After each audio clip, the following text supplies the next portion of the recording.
Hello hello hello hello dear bankers, कैसे हैं आप सब लोग। आई होप ऑडियो वीडियो में कोई प्रॉब्लम नहीं है। हम पढ़ रहे हैं आरबीडब्ल्यूएम। आरबीडब्ल्यूएम में आज हम पढ़ने वाले हैं मॉड्यूल सी को। मॉड्यूल सी में वापस यूनिट 17 से यूनिट 22 तक बातचीत करी गई है। ये टोटल आज हम कंप्लीट करेंगे। नेक्स्ट 2.5 आवर्स इतना भी हमें समय लगेगा। शुरुआत करते हैं यूनिट 17 के साथ। यूनिट 17 बात करता है मार्केटिंग के इंट्रोडक्शन के बारे में। तो चलो शुरू करते हैं। रिटेल बैंकिंग क्योंकि कस्टमर फोकस्ड है ना। अगर कस्टमर का प्रेफरेंस हम दे पाएंगे, कस्टमर की नीड्स को हम सेटिस्फाई कर पाएंगे, तो हम प्रॉफिटेबिलिटी भी लेकर आ पाएंगे और अपना कस्टमर बेस भी स्ट्रेंथन कर पाएंगे। ये कहीं ना कहीं एजेंडा है रिटेल बैंकिंग। तो सर फ्रेडरिक सेबोहम ने कहा creation and delivery of customer satisfying services at profit. Kenneth Andrew ने कहा aligning bank resources with customer needs profitability. Dirk Vander Weyer ने बोला proactive strategy for organisational excellence for identifying profitable markets, assessing customer needs and setting goals and adapting to changes. What is marketing? अब मैंने आपको ये definitions क्यों दी हैं, क्योंकि हमारे कंटेंट में मैक्रोनिम में दी गई हैं और आपसे हो सकता है पूछ ली जाए इन मैच द फॉलोइंग काइंड। ये बताइए डेफिनेशन किसने बोली, या हो सकता है एक सिंपल स्टेटमेंट दे दें creation and delivery of customer creation services at profit is marketing is given to us by whom? तो it is given to us by Frederick सेबोहम। तो एक बार ही पढ़ने से आपका काम हो जाएगा, बट 1 to 2 टाइम्स हमें रीड एब्सोल्युटली मस्ट करना है। We have to read. ठीक जी। चलिए, अब कोर एलिमेंट्स क्या है रिटेल बैंकिंग मार्केटिंग के। तो हमारे पास ये रहे 3-4 एलिमेंट्स। कौन कौन से 4 एलिमेंट्स हैं? सबसे पहले तो कस्टमर को चाहिए क्या, ये समझते हैं। अगर आपने कभी भी मार्केटिंग जाना है तो हमें ये समझ में आता है कि मार्केटिंग प्रोडक्ट बनने से पहले से ही चालू हो जाती है by taking inputs from customers कि उनको चाहिए क्या। बिकॉज अल्टीमेटली अगर कस्टमर सेटिस्फाइड नहीं है और आप चांद पे जाने वाली मशीन भी बना दें तो it is not going to be of any use. और मार्केटिंग चलता रहता है even after customer has purchase the goods in form of let's say customer feedbacks और कस्टमर सपोर्ट सर्विसेज। यस, तो सबसे पहले समझो कि कस्टमर को चाहिए क्या, फिर उसके अकॉर्डिंगली आप प्रोडक्ट बनाइए। ओके। फिर एफिशिएंट डिलीवरी चैनल्स होने चाहिए कि आपने प्रोडक्ट तो बना लिया बट कैसे पहुंचेगा वहां तक, क्योंकि मैं बैंकिंग के बारे में बात कर रही हूँ। तो हम इलेक्ट्रॉनिकली जाएंगे, फिजिकली जाएंगे, दोनों तरीके से जाएंगे। और इलेक्ट्रॉनिकली भी कैसे जाएंगे, कैसे ईज रहेगा, कैसे सिक्योरिटी रहेगी, all of that. Because ultimately we want to ensure product availability. Yes, these are the core elements of marketing, bank marketing particularly. ठीक है। Sorry guys.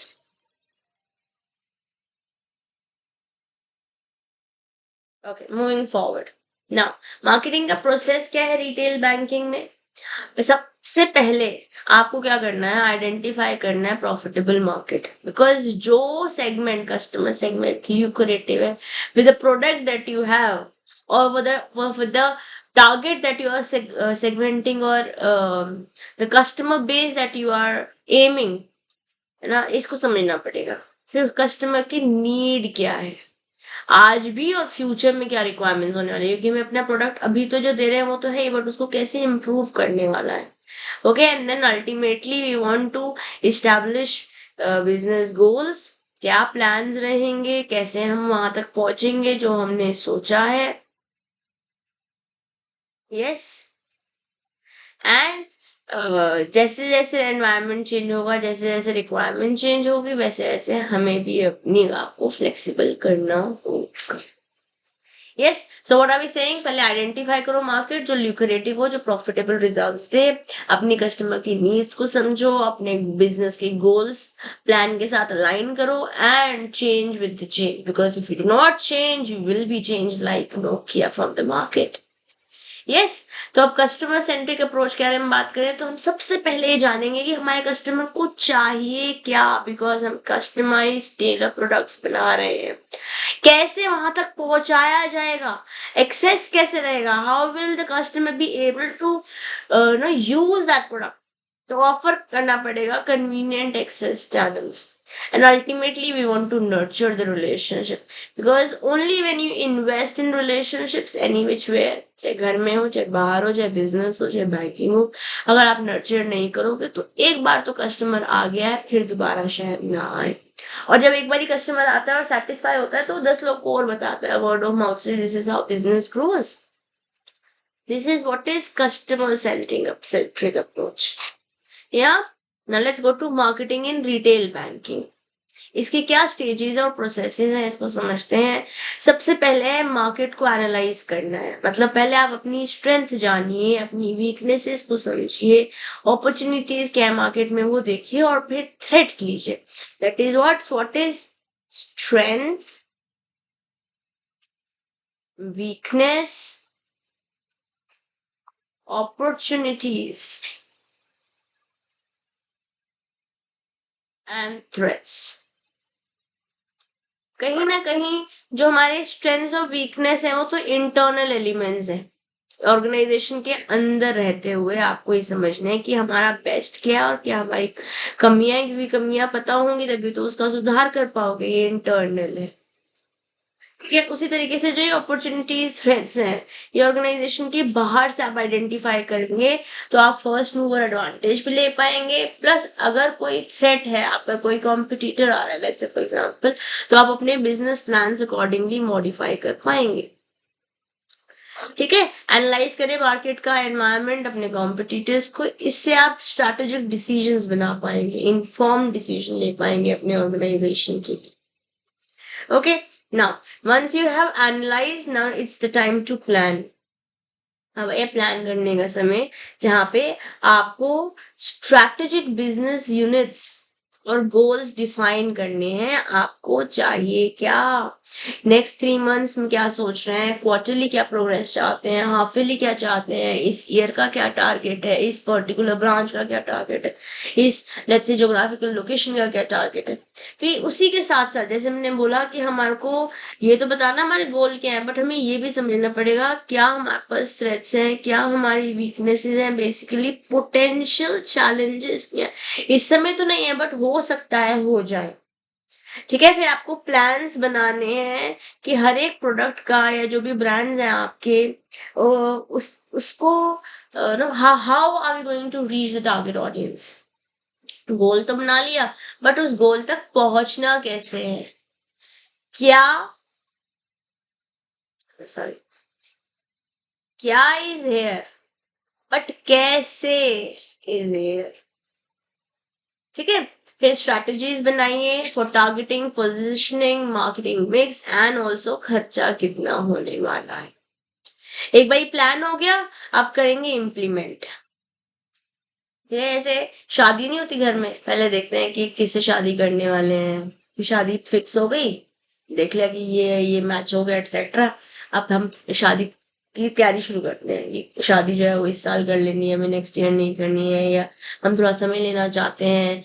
अब क्या क्या चैलेंजेस आ सकते हैं, कोई जना दिल्ली रहता है, कोई जना हिसार रहता है, कोई जना हरियाणा रहता है, कोई जना बैंगलोर रहता है, कोई जना उत्तराखंड रहता है, for example okay address this. फिर आप प्लान बनाते हो, अच्छा इसको ये रिटर्न गिफ्ट देना है, इसको ये रिटर्न गिफ्ट देना है, वेन्यू ऐसे होगा, ऐसे आया जाएगा, ऐसे जाया जाएगा, है ना। तब स्ट्रैटेजीज बनाते हैं। उसी तरीके से अभी तक हमने एनालाइज किया, प्लान किया, अब हम करने वाले हैं जो हमने सोच लिया है उसे implement. Address who, where, when and how for offering. कौन, कहाँ, कब और कैसे। यस, फिर पीपल, कल्चर, स्ट्रक्चर को अलाइन कीजिए अपने डिसीजन सिस्टम के साथ। अल्टीमेटली जो भी आपने डिटेल्ड एक्शन प्लान बनाया है उसको अब ऐसे काम करना है अगर हमारे को उसके उसके साथ अलाइनमेंट में होते हुए एग्जीक्यूशन करना है, और अगर उसको सपोर्ट करने के लिए कुछ और चाहिए तो वो भी हमें बनाना पड़ेगा। So you analyse, you plan, you implement, and it is how marketing in banking is happening. Now once analysis, planning and implementation is done, ऐसा नहीं एक भाई हमने लगा दिया और हो गया, कंट्रोल भी करना पड़ेगा, है ना। डैमेज कंट्रोल करना पड़ेगा, या जो हम चाहते हैं और जो हम पा रहे हैं उनके बीच में अगर कुछ गैप है तो उसे कंट्रोल करना पड़ेगा। आपका डांस परफॉर्मेंस है लेट्स से शादी में, ठीक है, और डांस में कोई जब रिहर्सल चल रहा है, कोई ऐसे जा रहा है, कोई ऐसे जा रहा है, तो हमारे को पता चल रहा है ना what's the gap, we will be able to now work on it. You have to regulate goals through auditing, measuring and evaluating.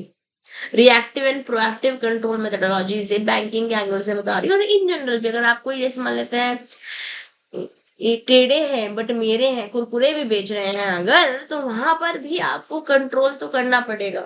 ऐसा नहीं कि एक बार आपने एनालाइज कर लिया, प्लान कर लिया, इम्प्लीमेंट कर दिया तो आप छोड़ देंगे ना, will have to control, methodologies बनानी पड़ेंगी ताकि आप करेक्टिव एक्शंस लेकर आ पाए, क्योंकि ऐसे तो नहीं जो आपने सोचा है वही होता चला जाएगा। There could be some problems, उन प्रॉब्लम्स के सोल्यूशन निकालने पड़ेंगे, ऑपरेशनल लेवल पर भी और स्ट्रैटेजिक लेवल पर भी, ठीक है, ऑपरेशनल लेवल पर भी और स्ट्रैटेजिक लेवल पर। एंड अल्टीमेटली एम्फसाइज अनबायस्ड, किसी की तरफ हमको झुकाव अननेसेसरी नहीं देना है, it has to be unbiased, comprehensible, detail, systematic, independent, periodic control has to be established. Okay, तुमने क्या क्या बोला, सबसे पहले हमने एनालाइज किया, फिर प्लान किया, फिर इंप्लीमेंट किया, फिर कंट्रोल किया, ये रहे मार्केटिंग के आपकी डिटेलिंग्स। क्या ये स्टेजेस या प्रोसेसेस हैं रिटेल बैंकिंग में मार्केटिंग के लिए, ठीक। चलिए, तो हमने क्या बोला, कंपोनेंट्स क्या है हमारे पास, और the components of retail marketing, retail banking marketing mix. देखो मैं आपको इन जनरल मार्केटिंग बोलूं तो 4 P's होते हैं, product, price, promotion and place. In general marketing 4 P's होते हैं, क्या सामान है, कितने का है, क्योंकि अगर आप मार्केट से ज्यादा प्रोडक्ट में भी क्या चाहिए कस्टमर को, ठीक है, आप टू मच दे रहे हो या टू लेस दे रहे हो, अगेन कस्टमर नीड सेटिस्फाई नहीं होगी। प्राइस, प्राइस टू हाई भी नहीं करना है, टू लो भी नहीं करना है, अपना पहले तो ऑब्जेक्टिव क्या है उसको समझना है कि आप स्किमिंग स्ट्रैटेजी लेना चाहते हो कि जैसे मक्खन निकालते हैं मलाई में से या घी निकालते हैं, स्किम करते हैं ना, पहले क्रीमी लेयर निकाल लेते हैं, फिर ऐसे ऐसे ऐसे करके नीचे जाते हैं, पहले हायर टारगेट को हायर ऑडियंस लीजिए, फिर नीचे नीचे आते रहिए। या फिर आप पेनिट्रेशन जाना चाहते हैं, जैसे रिलायंस सस्ते से महंगा पहुंचाया जाए, आपकी क्या प्राइसिंग स्टाइल है, आपके कॉम्पिटिटर्स क्या कर रहे हैं, इंडस्ट्री क्या चाहती है, आप अपने प्रोडक्ट को कैसे प्रमोट कर रहे हैं, पर्सनल सेलिंग कर रहे हैं, जाके एडवर्टीजमेंट कर रहे हैं, क्या बोल रहे हैं, क्या बोल रहे हैं अपन, गंजे की खोपड़ी आ आ आ, नवरत्न से चौपड़ी आ आ आ नींद आ गई। तो ये हम क्या कर रहे हैं, क्या हो रहा है, इसको लगा डाला तो लाइव झींगा लाला, प्रमोशन हो रहा है ना, कि इसे हम याद कर पा रहे हैं, ठंडा मतलब कोका कोला। यस, और कैसे जाने वाले हैं, what will be the place is basically what is going to be the channel of distribution, कि आप इन जनरल मार्केटिंग हो रही है। अब यहाँ पर चैनल ऑफ डिस्ट्रीब्यूशन में एग्जैक्टली बैंकिंग में वैसे नहीं लगेगा कि मैन्युफैक्चरर से होलसेलर के पास गया, होलसेलर से रिटेलर के पास गया और फिर रिटेलर से कस्टमर के पास है।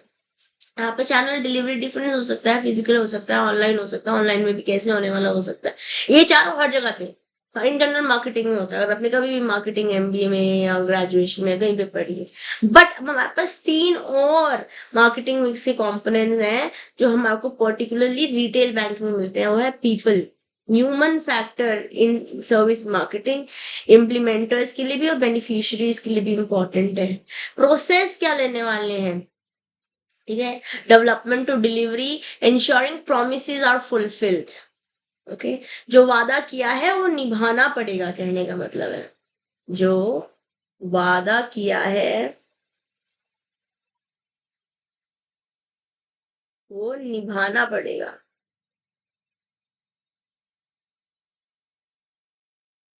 इस तरीके से आपको अपनी एक्टिविटीज अलाइन करनी है। Okay, and then physical evidence बोले तो मेकिंग इनटैंजिबल सर्विसेज, इनटैंजिबल होती है जिसको आप देख नहीं सकते, छू नहीं सकते, बट महसूस कर सकते हैं। सर्विसेज इन जनरल इंटैंजिबल होती है, जैसे ये पानी का ग्लास है, ये टैंजिबल है, बट जो मैं सर्विस आपको एजुकेशन में दे रही हूँ उसको आप टच या फील नहीं कर, टच या सी देख नहीं सकते बट फील कर सकते, ठीक है। मेकिंग इंटैंजिबल सर्विसेज जैसे कि ATMs, ATM cards, personal cheque, goods, debit cards etcetera, physically मतलब जो कैसे कहने का मतलब है कि इंटेंजिबल सर्विसेज को बेटर एक्सपीरियंस कैसे दिया जा सकता है। तो आपके पास product price promotion place in general marketing में होता है और रिटेल बैंकिंग में भी है। जैसे आप अपने एसेट्स बना रहे हैं या डिपॉजिट्स बना रहे हैं, बेसिकली रिटेल और एसेट प्रोडक्ट्स बना रहे हैं। ये प्राइसिंग क्या रहने वाली है कि आपका खर्चा कितना होने वाला है, मार्केटर कॉम्पिटिटर क्या कह रहा है, आरबीआई की गाइडलाइन क्या कह रही है, ये कैसे पहुंचने वाले हो, how are you going to reach advertisement sales promotion etcetera का मिक्स और प्ले क्या चैनल रहने वाला है। इन जनरल मार्केटिंग मैंने बताया, उसे रिटेल बैंकिंग के साथ रिलेट करा है। उसके अलावा हमारे पास 3 और है, people process and physical evidence. Okay, क्योंकि हम कस्टमर सेंट्रिक अप्रोच बोल रहे हैं, अल्टीमेटली जो आपकी मार्केटिंग मिक्स है, मतलब जो आपने 7 बातें करी, price, place, product, promotion, people, process, है ना, ये बातें करी ना, और फिजिकल एविडेंस, इसका जो मिक्स बनाने वाले हो, अल्टीमेटली चाहते हो कि कस्टमर खुश हो जाए, कस्टमर सेटिस्फाइड है बैंक की ऑफरिंग से, तो आज आएगा भी, 10 लोग को बताएगा भी और कल दोबारा से आएगा। यस, कन्वर्सली डिससेटिस्फैक्शन, अगर मैं इफेक्टिवनेस की जगह डिससेटिस्फैक्शन ले लूं, तो आपका कस्टमर जो है वो कॉम्पिटिटर को चूज करेगा। ओके, तो इस अप्रोच से आप कस्टमर को किंग बना के रख रहे हो और अपने रिलेशनशिप्स को कस्टमर के साथ लॉन्ग लास्टिंग बना पा रहे हैं। Okay, with this chapter number 17 is done. इतना ही सिंपल, मतलब मॉड्यूल सी बहुत ही आसान है। ठीक है, unit 17 is done. Let's talk about unit 18। तीनों ही अब हमारा जो हैवियर यूनिट था, मतलब module B was the biggest one, वो हो गया है। अब छोटे छोटे हैं, 2-2.5 घंटे ईच यूनिट को, ईच मॉड्यूल को देंगे and will be done. Next maximum 6 hours, मतलब कुछ समय तो हम ऑलरेडी भी दे चुके हैं। टोटल मिला के 5 से 7 घंटे मॉड्यूल सी से ई में खत्म हो जाए। ठीक है, मॉड्यूल सी के और यूनिट 18 में चले। डिलीवरी चैनल्स क्या है, रिटेल बैंकिंग क्या है, ये पढ़ लेते हैं। Channel experience in retail banking. Customer satisfaction in retail banking is achieved through variety of channels, offering customers the choice to experience an optimal mix of channels for maximum satisfaction। की physical होगा कि online होगा या combination होगा, इस तरीके से judicially mix किया जाएगा, optimally mix किया जाएगा कि customer जो है satisfy हो जाए। अलग अलग चैनल डिस्ट्रीब्यूशन ले सकते हैं, बैंक यूज करता है ताकि डिटेल्ड कस्टमर सेंट्रिक होते हुए उसका एक्सपीरियंस, कस्टमर का एक्सपीरियंस डायरेक्ट चैनल्स भी हो सकता है, रिमोट चैनल्स भी हो सकते हैं, क्योंकि दोनों के अपने अपने प्लस और माइनस है, दोनों के अपने अपने एडवांटेजेस और डिसएडवांटेजेस है ना। अल्टीमेटली हमें जो हमारे कस्टमर टारगेट ऑडियंस है, हम उसे सेटिस्फाई करना है। तो डिलीवरी चैनल कैसे हो सकते हैं, फिजिकल हो सकता है, इलेक्ट्रॉनिक एंड रिमोट चैनल्स होते हैं।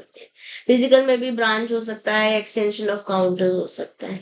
इलेक्ट्रॉनिकली में हमारे पास एटीएम्स है, इंटरनेट बैंकिंग है, मोबाइल बैंकिंग है। All of these are delivery channels for we as bankers और banking industry to reach the target audience. Yes, अब चैनल्स क्या है रिटेल बैंकिंग में, यहाँ पे फिजिकल या डायरेक्ट चैनल हो सकता है, जैसे कि अभी अभी हमने मेंशन किया। क्या हो गया सर, या ब्रांचेस के थ्रू, जो ब्रांचेस है कहीं ना कहीं प्राइमरी आज भी है रिटेल बैंकिंग में, कहीं ना कहीं प्राइमरी डायरेक्ट चैनल जो है रिटेल बैंकिंग में ब्रांचेस ही हैं। हो सकता है आपसे यहाँ से एग्जाम में क्वेश्चन पूछ लिया जाए। ओके, इसके अलावा डिस्पाइट रिमोट चैनल्स की अवेलेबिलिटी, कस्टमर आज भी टेंजिबल एक्सपीरियंस प्रेफर करता है, बोले तो ब्रांचेस को विजिट करना पसंद करता है, specially the major sector of the segment of our country. Branches जो है पर्सनल इंटरेक्शन, डायरेक्ट कम्युनिकेशन और सेंस ऑफ कॉन्फिडेंस भी देती हैं, जिससे आपका बॉन्डिंग बेटर स्टाफ के साथ बेटर हो पाता है। where customers find it easier to understand products and customer services when explained by branch services. This is one of the major reasons कि लोग ब्रांच को आज भी प्रेफर करते हैं। बट हमारे पास क्योंकि रिमोट चैनल्स भी हैं, तो ATMs, online banking, phone banking, mobile banking, सारे चैनल्स भी हैं। ये जो कस्टमर कन्वीनियंस चाहता है, जिसको जो टेक्निकली सैवी है है ना, वो इस चैनल को भी इस्तेमाल करता है क्योंकि ये कन्वीनियंस, एक्सेसिबिलिटी, फ्लेक्सिबिलिटी देती है कि बिना ब्रांच जाए, without visiting the branch, you will still be able to know satisfy the customer. ठीक है, बस टेक्स्ट हैवी कस्टमर इसको प्रेफर करता है। अब इम्पोर्टेंस क्या है चैनल एक्सपीरियंस का, जब आप वैरायटी रेंज देते हो कस्टमर को, तो वो चूज करेगा ब्रांच से जाना है कि उसको ऑनलाइन जाना है, रिमोट चैनल से चूज करना है। तो direct channels suit those who seek personal attention, जैसे मैंने ब्रांच विजिट के बारे में बताया, जबकि जो रिटेल चैनल है वो कन्वीनियंस देता है, वो कन्वीनियंस देता है दोस्तों। ठीक है ना जी। अब वेल इंटीग्रेटेड अगर मल्टी चैनल अप्रोच लेते हो तो इससे आपके कस्टमर का ओवरऑल एक्सपीरियंस बेटर होता है और आप अलग अलग लोगों के प्रेफरेंसेस को भी अकोमोडेट करते हुए सेटिस्फाई कर पाते हो। ठीक है, अब बात करते हैं ब्रांच का अंदर से कैसे होने वाला, उसका लेआउट कैसे होने वाला, उसका एनवायरनमेंट, उसका एम्बियंस कैसा होने वाला है। तो ब्रांच बिल्कुल उसका एम्बियंस जो है इन नो ब्रांच के बारे में लोग जो धारणा रखते हैं, how people perceive a branch, उसके एम्बियंस से और उसके कस्टमर के एक्सपीरियंस से डिटरमाइन होता है। अगर एक लेआउट अच्छा है, वेल डिजाइंड है ब्रांच का, तो इससे एफिशिएंसी बेटर होगी, कम्युनिकेशन बेटर होगी, एक कंफर्टेबल वर्क एनवायरनमेंट लोगों को भी मिलेगा जो ऑर्गेनाइजेशन में काम कर रहे हैं, और कहते हैं ना फर्स्ट इंप्रेशन कहीं कभी कभी लास्ट इंप्रेशन बन जाता है, तो एक पॉजिटिव इंप्रेशन तो कस्टमर पे बनता है। यस, एक प्रॉपर लेआउट एनहांस करता है कस्टमर का कंफर्ट भी, और बैंक की इमेज भी बेटर हो पाती है। ठीक, अब बात करते हैं पर्सनल बैंकिंग ब्रांचेस की। ये let me just see if you are able to see me. Okay, so there is a power cut. I hope आप मुझे सुन पा रहे हैं, देख पा रहे हैं। हो सकता है बैकग्राउंड में थोड़ा सा ब्लरनेस आ रहा हो, but I still want to continue with the class because मेरे पास टाइम लिमिटेड है और अभी आ जाएगी लाइट वापस। ठीक है, चलो शुरू करते हैं। पर्सनल बैंकिंग ब्रांचेस के बारे में बात करते हैं। जो स्पेशलाइज ब्रांचेस हैं जैसे कि पर्सनल बैंकिंग, कॉर्पोरेट बैंकिंग, कोई स्मॉल मीडियम एंटरप्राइजेस के लिए है, या कुछ जो एक्सपर्ट्स हैं एसएमईज के बारे में बात कर रहे हैं, एग्री फिनेंस के बारे में बात कर रहे हैं, कस्टमर नीड्स की को कैटर करते हैं, स्पेशल ब्रांचेस हैं। पर्सनल बैंकिंग ब्रांचेस किस पे फोकस कर रहा है, एक्सक्लूसिव रिटेल कस्टमर पे, और उनको चाहिए क्या। जो रिटेल असेट प्रोसेसिंग है या रिटेल असेट प्रोसेसिंग सेंटर्स हैं वो क्यों बनाए गए, ताकि प्रोसेसिंग बेटर हो पाए, disbursement of retail loans better हो पाए। ओके, नाउ बीसीज और बीएफ्स के बारे में वैसे तो हम पीपीबी के मॉड्यूल में भी पढ़ कर आए हैं, बट क्योंकि यहाँ पे भी काफी बार इस चैप्टर में बातचीत हो रखी है तो हमें इसको पढ़ना पड़ेगा और इसके एडवांटेजेस डिसएडवांटेजेस को भी जानना पड़ेगा।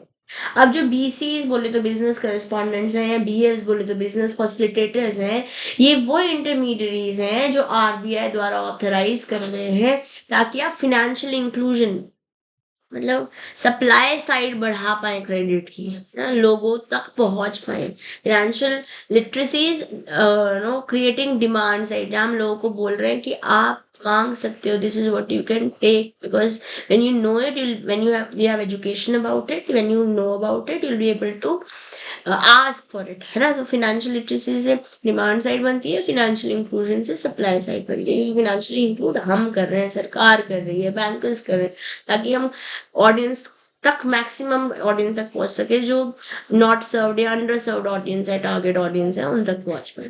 ठीक है, तो ये बिजनेस करेस्पॉन्डेंट्स और बिजनेस फैसिलिटेटर्स के थ्रू कर सकते हैं, स्पेशली जो अनबैंक्ड पॉपुलेशन है रिमोट एरियाज में। तो ये बिजनेस करेस्पॉन्डेंट है, हैंडल करते हैं बैंक के बिहाफ पे ट्रांजैक्शंस, और बिजनेस फैसिलिटेटर्स फैसिलिटेट करते हैं ट्रांजैक्शन और क्लाइंट रेफरल्स भी, एक से दूसरा, दूसरे से तीसरा, बिकॉज अल्टीमेटली इससे सेविंग हैबिट भी बढ़ती है और कस्टमर जो फिनेंशियल इंक्लूजन या प्रायोरिटी सेक्टर या इन जनरल प्रॉफिटेबिलिटी या no for the betterment of the country, financial inclusion, सारे पॉइंट्स को केटर कर पाता है।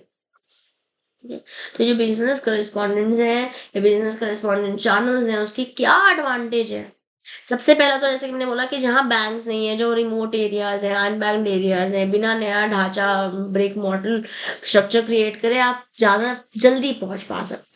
ठीक है, डोर स्टेप बैंकिंग पॉसिबल है यहाँ पर, क्योंकि आप अपने अकाउंट्स खोल सकते हो, लोन सर्विसेज भेज सकते हो, because there will be somebody who is acting as business correspondent coming to your door step. इससे आपके एसेट की क्वालिटी बेटर होगी, क्योंकि जो बिजनेस करेस्पॉन्डेंट है वो आपके क्लाइंट को जानता होगा पर्सनली, लोकल एसोसिएशन होगी। असेट का कहने का मतलब है कि वो एनपीए होने की चांसेस कम है। स्केलेबल है क्योंकि आप ज्यादा लोगों तक लोगों के सहारे उनको भी नो रेवेन्यू प्रोवाइड कर रहे हैं, और ज्यादा लोगों तक पहुंच पा रहे हैं, और आपको ब्रिक मॉडल मॉडल जहाँ पे खूब पैसा लग रहा है वो सब कुछ भी इस्टेब्लिश नहीं करना पड़ रहा है। ठीक है, चलिए अब बात करते हैं रिमोट चैनल्स में ऑटोमेटेड टेलर मशीन, बोले तो एटीएम्स के बारे में। एटीएम्स ने कोई दो राय नहीं है कि सिग्निफिकेंटली ट्रांसफॉर्म किया है कि जिस तरीके से बैंक सर्विसेज प्रोवाइड करता है, ठीक है, जो सर्विसेज प्रोवाइड कर रहा है उसे आज उसका ढांचा बदल दिया, उसे प्रॉपर तरीके से रीशेप कर दिया है।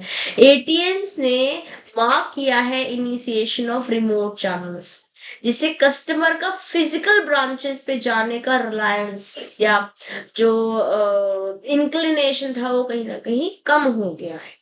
प्राइमरी ऑब्जेक्टिव क्या है हमारा, व्हाट्स द प्राइमरी ऑब्जेक्टिव है ये एटीएम सेटअप करने का? सबसे पहला है कि आप कन्वीनियंस दे रहे हो, फ्लेक्सिबिलिटी, और नो सैटरडेज को, संडेज को, बैंक के वर्किंग आवर्स के बाद, और हो सकता है एटीएम पास में ब्रांच दूर में हो, ठीक है, withdraw money at any time of the day according to their preference. कहीं ना कोई कॉस्ट सेविंग भी तो है ना, क्योंकि आप जो है ब्रांच काउंटर्स जो किसी और काम के लिए मोर इफेक्टिवली यूज किए जा सकते हैं, हम भेज दिए उसे एटीएम में ट्रांसफर कर दिया हमने।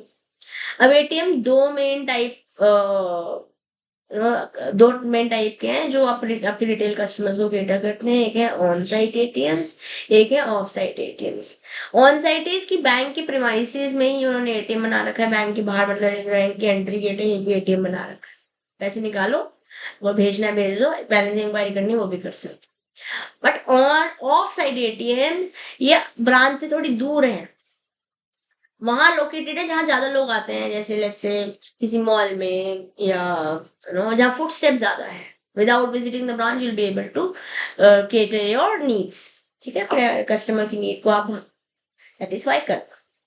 अब अगर आप ट्रांजैक्शन कर रहे हो at any other banks ATM at metro location, मतलब जैसे मान लेते हैं आप मुंबई, न्यू दिल्ली, चेन्नई, कोलकाता, बेंगलुरु, हैदराबाद जैसी जगहों में रहते हैं, मतलब इन 6 मेट्रो सिटीज में रहते हैं, तो आप बैंक आपको सेविंग बैंक अकाउंट देता है, कितना 3 फ्री ट्रांजैक्शंस देता है, चाहे वो फिनेंशियल हो या एक नॉर्मल आप बैलेंस इंक्वायरी कर रहे हो 1 महीने में। As per the directives issued by RBI, customers would have to pay rupees 21 instead of 20 per transactions carried out through ATM beyond permissible limit. Permissible limit is 3 transactions करने के बाद अगर आप कोई ट्रांजैक्शन कर रहे हो तो हर एक ट्रांजैक्शन में 21 रुपए देने होंगे। पहले 20 रुपए देने होते थे, आज 21 रुपए देने हैं फ्रॉम 1 जनवरी 2022। यहाँ से मुझे लगता है कि आपसे क्वेश्चन पूछा जा सकता है, और बहुत सिंपल सा है ये, तो कहीं ना कहीं हमें पता भी होगा एज बैंकर्स, बट अगर नहीं भी पता था तो हमने डेटा अपने दिल में उतार लिया, यहाँ से एग्जाम में क्वेश्चन पूछा जा सकता है। ठीक, चलिए अब white label ATM, brown label ATM, इस पे हमने क्वेश्चन पीपीबी में तो देखा ही है 2024 अटेम्प्ट अक्टूबर में, है ना, पीछे भी आए हैं। आईईआईएफएस में भी हमने पढ़ा है, बट आरबीडब्ल्यूएम में फिर से आ गया है तो पढ़ लेते हैं। डब्ल्यूएलएस बोले तो व्हाइट लेबल एटीएम्स किसके द्वारा सेटअप करे जाते हैं? बैंक द्वारा? नहीं, ये own and operated by non bank entities है। हमारे पास 4 नॉन बैंक एंटिटीज हैं इंडिया में इस समय, ठीक है। जो ATM ATMs provide banking services, जो बैंक द्वारा एटीएम कार्ड यूज किया मतलब इशू किया गया उसी उसी को आप इंसर्ट करेंगे, या जो भी whatsoever is the process in this WLA wide liberty में आप प्रोसेस फॉलो कीजिए and you will be able to do your transactions. So WLAs must establish technical connectivity with authorized shared ATM network operators, because इस WLA पे किसी भी particular bank का signage या नाम आपको नहीं दिखेगा, ठीक है. But with all the positives there are risk also, है ना. एटीएम के चैलेंजेस और रिस्क क्या है? सबसे ज्यादा ब्रेकडाउन.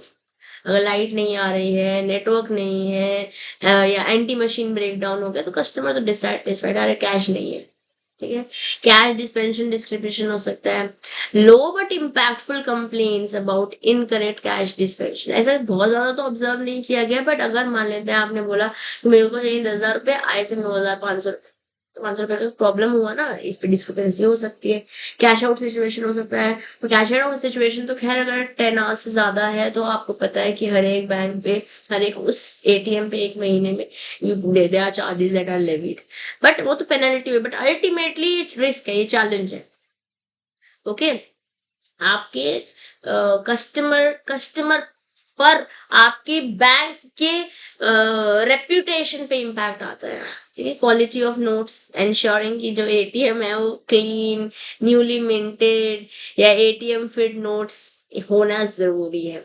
ग्रीवेंस रिड्रेसल, एक अगर मान लेते हैं प्रॉब्लम है, किसी किसी क्लाइंट को प्रॉब्लम हुई, कस्टमर को प्रॉब्लम हुई है, तो यस रोबस्ट मैकेनिज्म होना जरूरी है. यस, बिकॉज अगर नहीं होगा तो कस्टमर सेटिस्फाइड नहीं होगा और फिर एक चैलेंज यहाँ से भी आ जाए.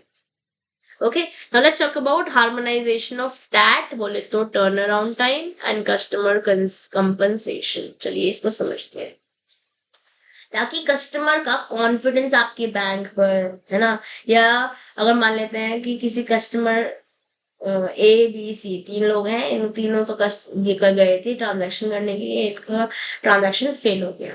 तो यूनिफॉर्मिटी, यानी कि एक जने को पहले और दूसरे जने को बाद में, ऐसा ना हो, इस वजह से टर्न अराउंड टाइम पे गाइडलाइंस आई है RBI से, और कंपनसेशन के बारे में भी बताया है. अगर कोई फेल ट्रांजैक्शन है जो कि फुल्ली कंप्लीट नहीं हुई है due to reasons not attributable to the customer, यहाँ पे कस्टमर की गलती नहीं थी, इसका कहने का मतलब ये है. Proactive reversal of failed transaction must be done within T+5 days. जहाँ कस्टमर की गलती नहीं है, अपने आप प्रोएक्टिवली बैंक को ये करना है. यहाँ से एग्जाम में आपसे क्वेश्चन पूछा जा सकता है, यहाँ से आपसे एग्जाम में क्वेश्चन पूछा जा सकता है. और कंपनसेशन कितना है? 100 रुपए प्रतिदिन, 100 rupees per day is payable to the account holder for delays beyond T+5. T+5 तो कोई कंपनसेशन नहीं, बस के बाद अपन को ये देना है, ठीक है. चलिए, customer education and awareness measures क्या है? पहले तो एटीएम पे लगाओ कि क्या सेफ्टी है, कैसे आपको अपना एटीएम मत छोड़ के चले जाना, कार्ड जो पिन है वो किसी और के सामने मत लो, लेट्स से फॉर एग्जांपल, ठीक है. तो पोस्टर्स और नोटिस लगाए, मैनुअल्स दीजिए गिविंग कस्टमर्स यूजर मैनुअल की किस तरीके से वो सेफली कार्ड यूज कर सकते हैं. एडवर्टीजमेंट, इससे क्या होगा? प्रिंट मीडिया का इस्तेमाल करते हुए या रेडियो एडवर्टीजमेंट का इस्तेमाल करते हैं और लोगों तक awareness पहुंचाइए. Okay, then there should be surveys and feedbacks also, ताकि आप कस्टमर से पूछ पाए वो कितना सेटिस्फाइड है. 10 में से आप कितनी रेटिंग देंगे, से 10 being the highest and 0 being the lowest या 1 being the lowest kind, ठीक है. डिफरेंट गया एक और remote channel that is POS is point of sales terminal, जो कि अनेबल करता है of payment of credit and debit cards in merchant establishment. मतलब किसी दुकान पे आपने उसकी मशीन, जो भी उसका POS मशीन है, उसमें कार्ड डाला और पेमेंट कर दिया. तो जब भी कस्टमर कोई सामान खरीद रहा है वो POS टर्मिनल से पेमेंट कर सकता है, परचेज करेगा और इफेक्टिवली पेमेंट हो जाएगी. तो POS का जो पॉइंट ऑफ सेल, उसका प्रोसेस क्या है? सिंपली इलेक्ट्रॉनिक ट्रांजैक्शन टर्मिनल है, जो कि एक electronic point of sale system से आप इस्तेमाल कर रहे हो. ओके, टर्मिनल इंटरेक्ट करता है कंप्यूटर फाइल के साथ, जो कि अप्रूव करेगा ट्रांजैक्शन. यहाँ पे पासकोड डाला होगा ना कस्टमर ने, अपना क्लाइंट जो भी पिन होगा वो डाला होगा, एंड इसे सेल्स इंफॉर्मेशन जो है कस्टमर अकाउंट से ट्रांसमिट होकर पोस्ट होगी. 2 बेसिक टाइप ऑफ हमारे पास पीओएस टर्मिनल्स हैं, यहाँ से आपसे एग्जाम में क्वेश्चन पूछा जा सकता है। पहला क्या है, electronic cash registers that are used by high volume merchants, इनका वॉल्यूम ज्यादा है, जैसे कि डिपार्टमेंट स्टोर है, डायल अप। और दूसरा हमारे पास है डायल अप टर्मिनल्स, जो ऑटोमेटिकली डायल करते हैं a special telephone number often a toll free number to obtain authorisation. वहाँ पर दो तरीके पीओएस टर्मिनल्स हैं। I'm giving you a moment. I want you guys to read this and then only we'll move forward. Please read this. This is important. Meanwhile, let me just quickly switch off my AC. It is becoming cold.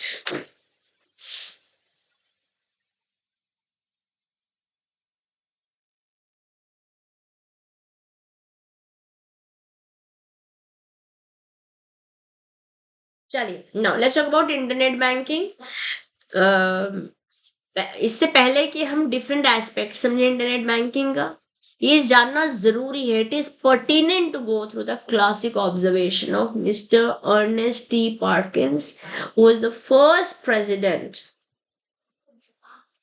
first vice president in October 1997 before the Bank of Japan, about the evolution of retail banking and also about the various electronic channels and the opportunities in electronic banking, which includes internet banking in USA.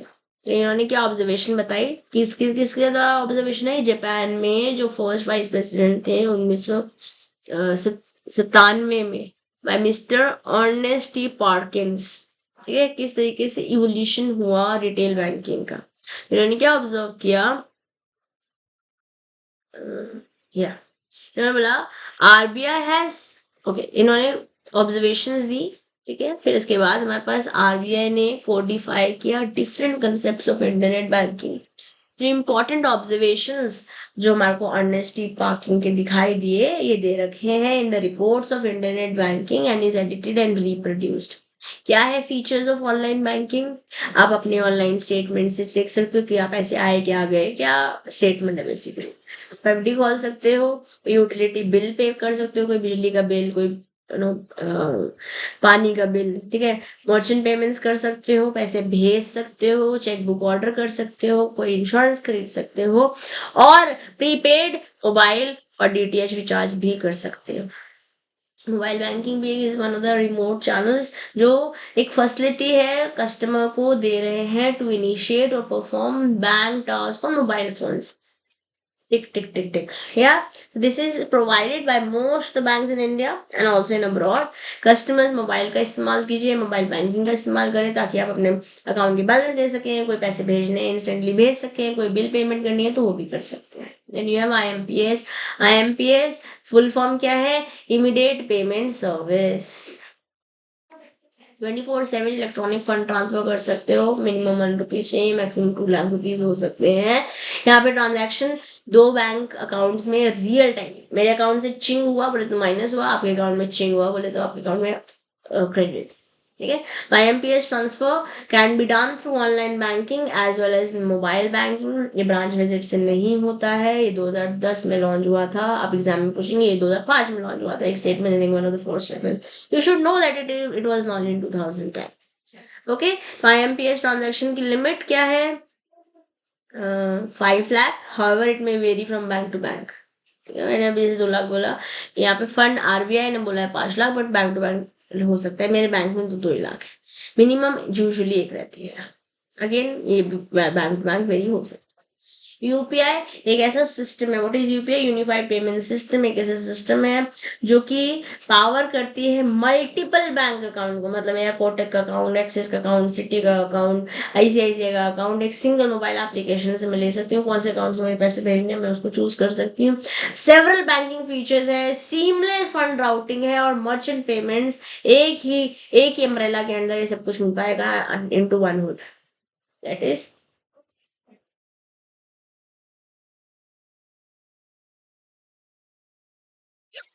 Sorry, ये peer to peer भी cater करती है, collecting request which can be scheduled and paid as per the requirement and convenience. Okay, तो अगर आपको ये statement दे दिया, पूछ लिया किस कौन कौन केटर करता है, it is created by UPI. Okay,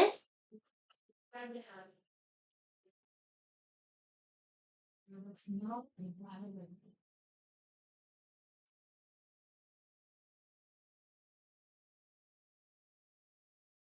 है ना। इसके साथ यूनिट 18 हुई डन। यूनिट 19 करते हैं। So guys somehow I am with including MCQs of these chapters, जो इंडिविजुअल चैप्टर्स के बाद में आपको कराती हूँ मैथमेटिक्स में जो दे रखे हैं, तो कोई दिक्कत नहीं है। मॉड्यूल ई शुरू करने से पहले I will include these MCQs, ताकि एक आपको रेफरेंस मिल पाए कि कैसे क्वेश्चंस इस चैप्टर से दे रखे हैं। वैसे तो आप महेश सर के साथ एमसीक्यूज कर ही रहे हैं, but still I would like to do it. तो मॉड्यूल डी जब शुरू करेंगे तो स्टार्टिंग में 10-15 मिनट हम इसको दे देंगे। चलिए अब चलते हैं मॉड्यूल सी का यूनिट 19 करते हैं, जो कि डिलीवरी मॉडल्स के बारे में बात करता है। डिलीवरी मॉडल क्या है? किसी भी रिटेल बैंकिंग का सक्सेस होने के लिए डिपेंडेंसी किस पे, on how the products and services are deliver to the customer. कैसे आप दे रहे हो।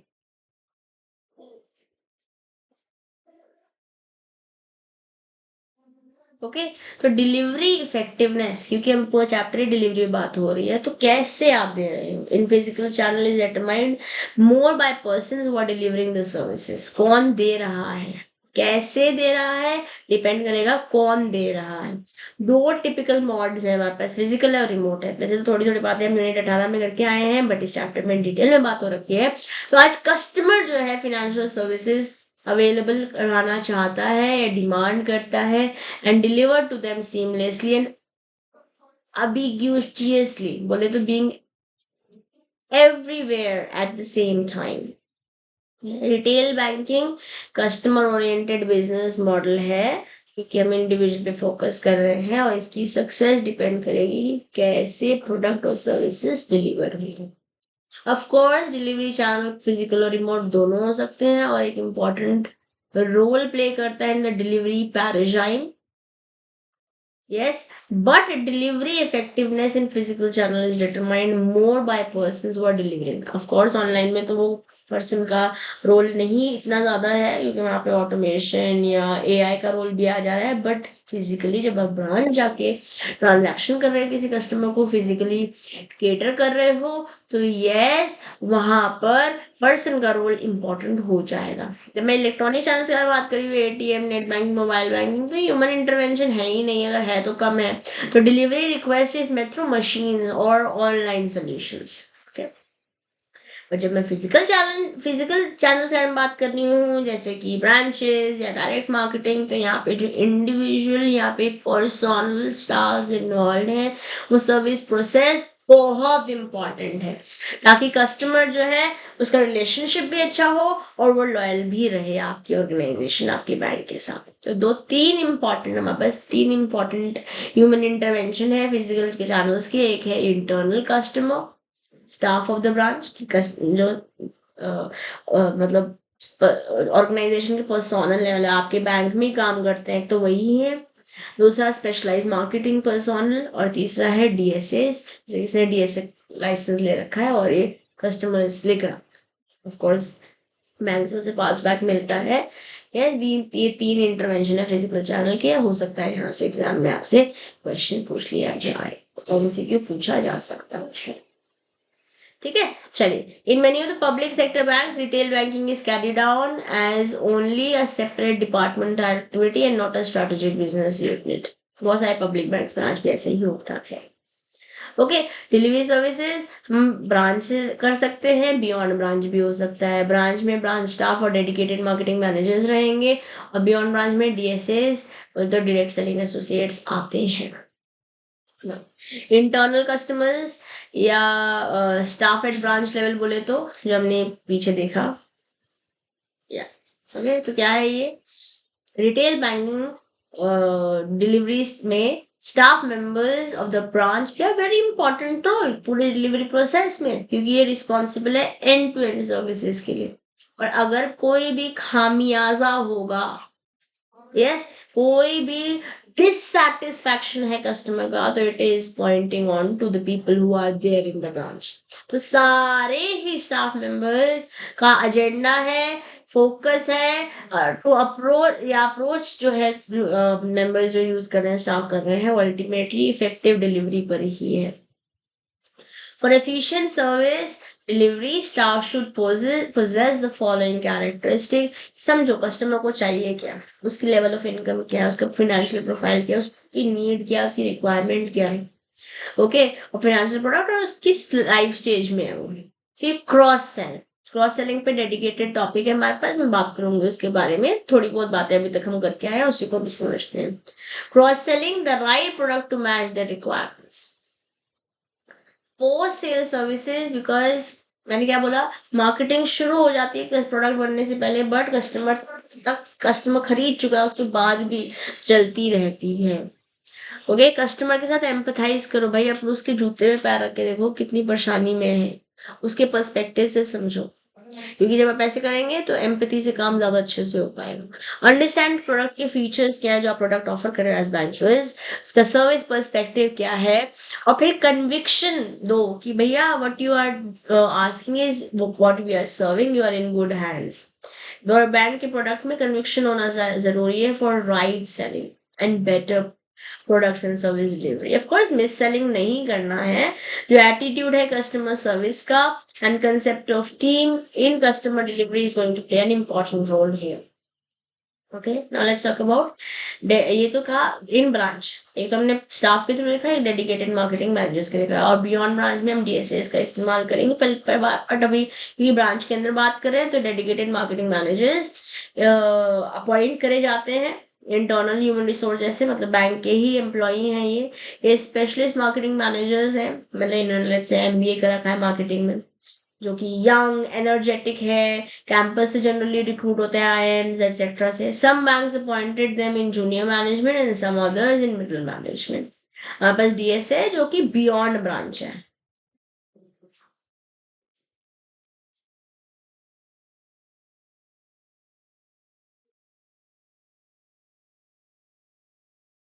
ओके, तो डीएसएस वो एजेंसीज हैं जो बैंक अपॉइंट करते हैं ताकि बिजनेस सोर्स हो सके, और उनको फी देते हैं, समझ लेते हैं ये 1 करोड़ का लोन लिया किसी ने तो उस पर पास बैक मिलता है, लेट्स से 1% का, 1 to 3% का रहता है generally. This is what I have understood being in the industry.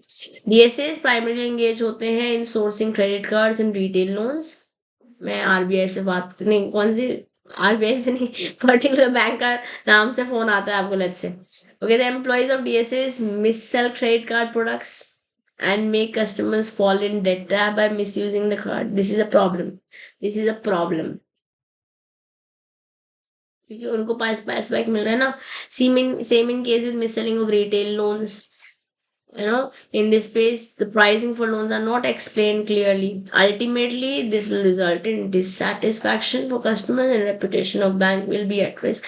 And yes, this is a problem that is observed. तो ये problems या negatives बोल सकते हैं, तो मैं इसको कर रही हूँ mark as problems.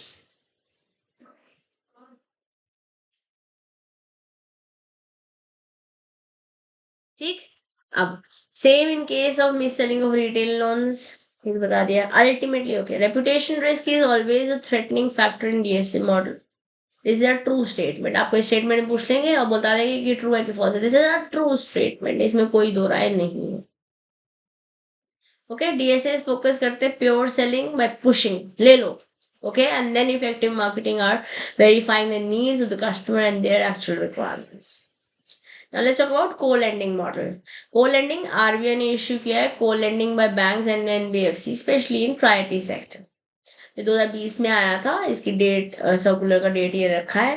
तो एज पर द गाइडलाइंस जो प्राइमरी फोकस है वो है इम्प्रूव किया जा सके flow of credit to unserved और under served sector. Okay, and make available funds to the ultimate beneficiary affordable cost, मतलब कहीं ना कहीं ये फिनेंशियल इंक्लूजन्स के लिए ही है, considering the low cost of funds from banks and greater reach of NBFC. NBFC का पॉजिटिव है ज्यादा लोगों तक पहुंच पा रहे हो, और बैंक्स का पॉजिटिव है सस्ता, तो को लेंडिंग मॉडल दोनों साथ साथ।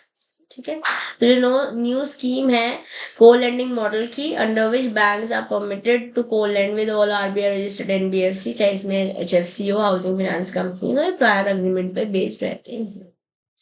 ओके, टर्म्स क्या है हमारे पास अग्रीमेंट के, को लेंडिंग बैंक्स और एनबीएफसी के बारे में बात करती हूँ तो सारे रजिस्टर्ड एनबीएफसी कर सकते हैं काउंटर पार्टी बैंक के साथ, एलिजिबल असेट क्लासेस के हैं सारे लोन्स जो कि प्रायोरिटी सेक्टर एडवांसेस में फॉल करते हैं और आरबीआई की डायरेक्शंस को फुलफिल करते हैं। बैंक का कंट्रीब्यूशन मिनिमम 20% रहेगा by direct exposure to be retained by NBFC, that is bank can have direct exposure of maximum 80%। तो बैंक्स का मैक्सिमम 80% कॉन्ट्रीब्यूशन हो सकता है इस को लेंडिंग में और एनबीएफसी का मिनिमम 20% है, कम से कम 20% तो हो। ये डेटा इंपॉर्टेंट है, यहाँ से आपसे एग्जाम में क्वेश्चन पूछा जा सकता है। ओरिजिनेटर कैप या सिलेक्शन क्राइटेरिया क्या है? NBFCs with proven track record, geographical reach, robust credit and collection processes जो कि compatible हैं system capability के साथ, और they can be good तालमेल with the bank. Can yield pricing of the underlying loans for portion of bank's contribution to be in line with the applicable regulatory directions on the interest rate. जैसे नहीं कुछ भी interest rate आप बोल देंगे, of course regulatory guidelines के साथ तो मैच होना ही पड़ेगा। तो ये हमारे पास co-lending model बैंक्स और एनबीएफसी का टर्म्स ऑफ अरेंजमेंट रहा। इसी के साथ यूनिट 19 भी हुई डन। तीनों unit and will be done with module C. ये कॉन्फिडेंस आ रहा होगा अब आपको। चलिए मॉड्यूल सी देखते हैं। यूनिट 20 इसके बारे में बात करता है customer relationship management in retail banking. अब हाईली कंपेटिटिव है बैंकिंग एनवायरनमेंट आज की तारीख में। सारे बैंक से चाह रहे हैं कि वो एफिशिएंटली कस्टमर सर्विस प्रोवाइड करें, कस्टमर को सेटिस्फाई कर सके। एजेंडा यही है कि रोजमर्रा के जो ऑपरेशन हो रहे हैं बैंक में वो कस्टमर को सेटिस्फाई कर जाए। और पब्लिक सेक्टर अंडरटेकिंग के बारे में बात करें या प्राइवेट सेक्टर के बारे में बात करें या फॉरेन बैंक के बारे में बात करें, सब चाहते हैं हम लार्ज मार्केट से शेयर ले लें। तो it is the quality of customer service in the speed of delivery जो कि हर एक बैंक को दूसरे से बेटर प्रूव करेगा। ठीक है, इसलिए आज बैंक्स कमिटेड हैं to believe that all technology processes products and skills of its people must be leveraged। हर चीज का इस्तेमाल किया जा सके ताकि आप दूसरे लोग से कैसे बेटर हो सके, अपने बैंक का बैंकिंग एक्सपीरियंस कैसे बेटर कर सकते हैं अपने कस्टमर के। और इसके लिए इनोवेशन आ रहा है, कस्टमर को नए कस्टमर सेंट्रिक इनिशिएटिव्स के बारे में बताया जा रहा है, कम्युनिकेट किया जा रहा है, बनाया जा रहा है टाइम टू टाइम। तो प्राइमरी ऑब्जेक्टिव क्या है सीआरएम का, कस्टमर रिलेशनशिप मैनेजमेंट का, कि entire organisation with a complete 360 degree view of the customer दिया जाए, no matter where the information resides and where the customer touch point आकर। ठीक है, ये ऑब्जेक्टिव है। एक बार पढ़ लेंगे and will be sorted with this. एक बार इसे पढ़ लेंगे and will be sorted with this. चलिए अब सीआरएम के बारे में बात करते हैं। तो ये टर्म रेफर करता है उन प्रैक्टिसेस के बारे में, उन स्ट्रैटेजीज के बारे में, उन टेक्नोलॉजीज के बारे में that companies use to manage and analyse customer interaction and data throughout the customer life cycle with goal of improving business relationships with customers, assisting in customer retention, and agenda है कि आप अपने sales को grow कर पाओ। तो यहाँ पे क्रॉस सेलिंग भी होती है, अप सेलिंग भी होती है। ठीक है, बिकॉज अल्टीमेटली आप कस्टमर की नीड को समझ पा रहे हो, अपनी स्ट्रैटेजीज को ऐसे अलाइन कर रहे हो कि जो रिक्वायरमेंट है कस्टमर की वो सेटिस्फाई हो पाए। Okay, as we are all aware there are three types of elements है। कौन कौन है? कस्टमर रिलेशनशिप है, मैनेजमेंट है, सीआरएम है। इसके बारे में पहले बातचीत करके आए हैं हम। तो ये तीनों ही फैक्टर्स हैं बैंक को इंडिकेट करते हैं, या ये तीनों ही फैक्टर्स इंडिकेट करते हैं कि बैंक्स को मैनेज करना है, कस्टमर्स को मैनेज करना है, रिलेशनशिप्स को भी। Okay, the bank has to manage the customer by offering the right product and matching the customer needs. Important.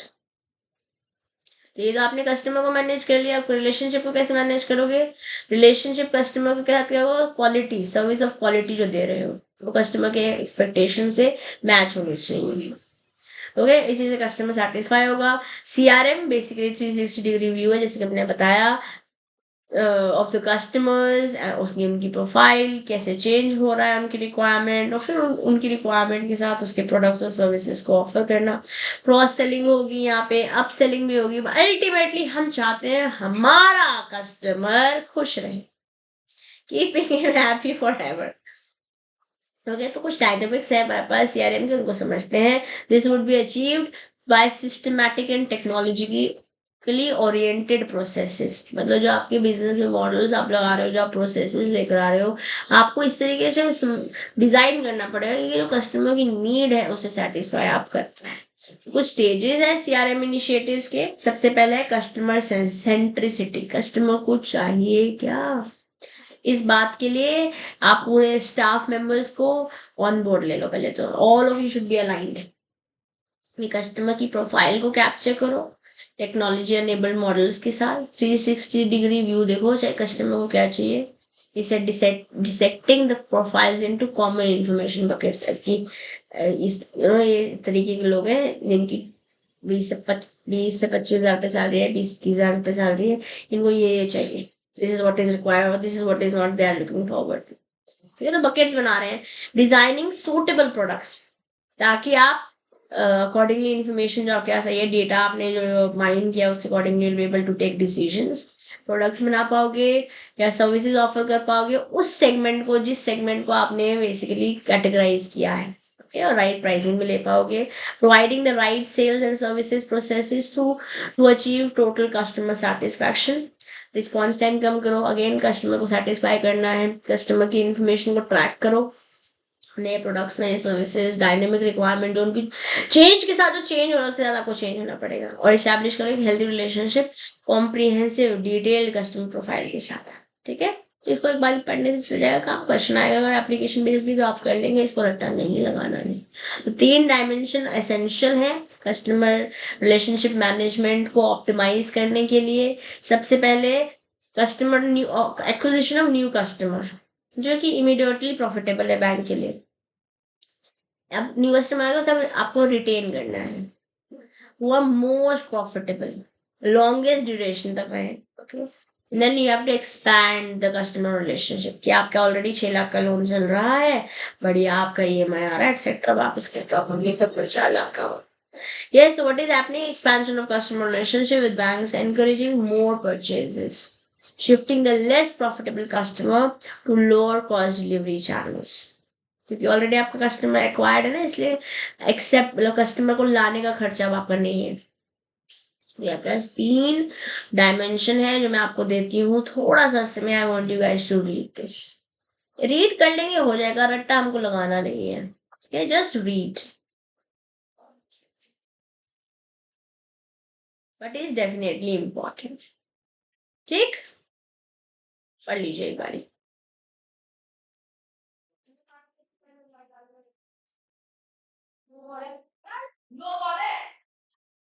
अब हमने इतनी सारी बातें तो कर ली दोस्तों, बट सीआरएम चाहिए क्यों? वाई? बिकॉज ये सारी रिक्वायरमेंट्स फुलफिल होती है जब आप सीआरएम इम्प्लीमेंट करते हो। ठीक है, जैसे आपकी ऑपरेशनल एफिशिएंसी आपको बेटर करनी है। ठीक है, आपको ज्यादा वैल्यू डिराइव करनी है अपने एम्प्लॉयज से, आपको अपने कॉम्पिटिटर्स के साथ भी मीटअप करना है, और एनपीएस नॉन परफॉर्मिंग एसेट बढ़ रहा है and you want to understand customer also relationship also and management also. Yes, fee based income बढ़ाना चाहते हो, अपने चैनल की एफिकेसी बढ़ाना चाहते हो, और जो टेक्नोलॉजी की एप्लीकेशन है इसको भी बेटर करना चाहते हो, इसलिए आप सीआरएम लेकर आ रहे हो। तो इम्प्लीमेंटेशन एस्पेक्ट क्या है सीआरएम का? सबसे पहला कंसर्न है सिक्योरिटी। इंटरनेट तो बढ़ गया, टेक्नोलॉजी भी बढ़ गई, बट उसी के साथ साथ कस्टमर का कंसर्न रिलेटेड टू प्राइवेसी और सेफ्टी भी बढ़ गया, क्योंकि उसका पर्सनल इन्फॉर्मेशन वो आपके साथ शेयर कर रहा है। जो फीचर्स है सीआरएम सॉफ्टवेयर के, ओके, इसको consolidate CRM software consolidates customers information और उसे डॉक्यूमेंट कर देता है एक सिंगल सीआरएम डेटाबेस में, जिसे बिजनेस यूजर्स जो है वो मोर इजीली एक्सेस करे जा सकते हैं बैंक द्वारा, और मैनेज भी किए जा सकते हैं। बात करते हैं मार्केटिंग ऑटोमेशन के बारे में। तो सीआरएम टूल्स आज ऑटोमेशन कैपेबिलिटी तो रखते हैं, जो रेपिटेटिव टास्क मोनोटोनस जो बार बार होने वाले टास्क हैं उनको ऑटोमेट कर दे रहे हैं, जिससे मार्केटिंग एफर्ट्स एनहांस हो रहे हैं। ओके, जैसे for example, as sales prospects come into the system might automatically send them marketing material typically via email, जिसमें कोई बंदा कुछ नहीं कर रहा है, ऑटोमेटिकली बोल दिया भाई कस्टमर ऑनबोर्ड हो गया, भेज दो इसे। email के थ्रू, सोशल मीडिया के through, with the goal of turning sales lead into full fledged customer. ये मार्केटिंग ऑटोमेशन है, इजी है, आज हम सबके साथ भी हो रहा है, कुछ बातचीत करो उसी का ही आपके पास एडवर्टीजमेंट आता रहता है। यस, सेल्स फोर्स ऑटोमेशन बोले तो also known as Salesforce automation. Salesforce automation is meant to prevent the duplicate efforts between a salesperson and customer। एक ही चीज बार बार बांटना हो। ओके, बट जियोलॉजिकल टेक्नोलॉजी और लोकेशन बेस्ड सर्विसेज क्या है, कुछ सीआरएम सर्विस इंक्लूड करते हैं टेक्नोलॉजी जो कि ज्योग्राफिक मार्केटिंग कैंपेन्स हैं, फिजिकल लोकेशन पर बेस्ड है। Okay, implementation process of CRM in banks. क्या इम्प्लीमेंटेशन प्रोसेस है, सबसे पहले business processes, evaluation of current business processes is essential, जरूरी है ताकि आप डिटरमाइन कर सकें, जान सकें कि नेचर ऑफ प्रोडक्ट्स क्या है, बैंक क्या ऑफर करना चाहता है, कस्टमर की पोर्टफोलियो कैसे बनाना चाहता है। फिर इंफॉर्मेशन प्रोसेसेस, इसमें एनालाइज करना है एग्जिस्टिंग इंफॉर्मेशन जो करेंटली है बैंक के पास। Okay, then information system, retail banks के पास अपनी खुद की लीगेसी है सिस्टम, ये कुछ ऑलरेडी सॉफ्टवेयर बने हैं, लेट्स से, या इंफ्रास्ट्रक्चर बना हुआ है, जैसे इंटरनेट टेक्नोलॉजी इवॉल्व हुई, तो हमारे पास इम्प्लीमेंटेशन प्रोसेस में बिजनेस प्रोसेसेस है, इंफॉर्मेशन प्रोसेसेस है एंड इंफॉर्मेशन सिस्टम्स है। Business process, information process and information system, ये सिस्टम है, ये प्रोसेस है, ध्यान देंगे, ये सिस्टम है, ये प्रोसेस है, ध्यान देंगे। ठीक, अब 4 स्टेजेस है विच सीआरएम इज इम्प्लीमेंटेड, 4 स्टेजेस से गुजरना पड़ता है। सबसे पहले आप कस्टमर को आइडेंटिफाई करो, फिर उसे क्लासीफाई करो, उससे बातचीत करो with the most valued customers, and ultimately जो रिक्वायरमेंट है, customisation, tailor made needs cater करो थ्रू बैंक्स प्रोडक्ट्स और सर्विसेज, अलग अलग कस्टमर सेगमेंट्स के लिए। पहले आइडेंटिफाई करो, फिर क्लासिफाई करो, फिर उनसे बातचीत करो ताकि मोस्ट वैल्यूड कस्टमर्स आ पाए आपके पास, and customisation as per requirement. Okay, so let's close our eyes, think about it. What are the 4 stages that CRM जब implement होता है उसके साथ we will have to go through? Identify करो कस्टमर को, क्लासीफाई करो कस्टमर को, interact करो उसके साथ कि वैल्यूड बन पाए, and ultimately you have to give them what they need. Customisation is required, is what is needed. Okay, तो सीआरएम के क्या बेनिफिट्स है, इंप्रूव करते हैं कस्टमर का सेटिस्फैक्शन, क्रॉस सेलिंग पॉसिबल है, मतलब मान लेते हैं SIP generating mutual fund, sorry insurance product आप दे पा रहे हैं। ओके, हेल्प कर रहा है बैंक को कि how to derive increase share of wallet from the customer, कैसे उससे ज्यादा ले सकते हैं, देगा ऑफ कोर्स। एनहांस करें operational efficiency of the banks, help करेंगे to take competition edge CRM results in more customer focus and retention. Okay, so these are the benefits of CRM, giving you 20-30 seconds. I want you guys to read this. And only then I'll move, क्योंकि अब समय थोड़ा हमारे पास limited ही है, मैं आपको इसका अब होमवर्क नहीं देना चाह रही, मैं चाह रही हूँ कि आप अभी इसको समय दीजिए और पढ़िए। ठीक है, read.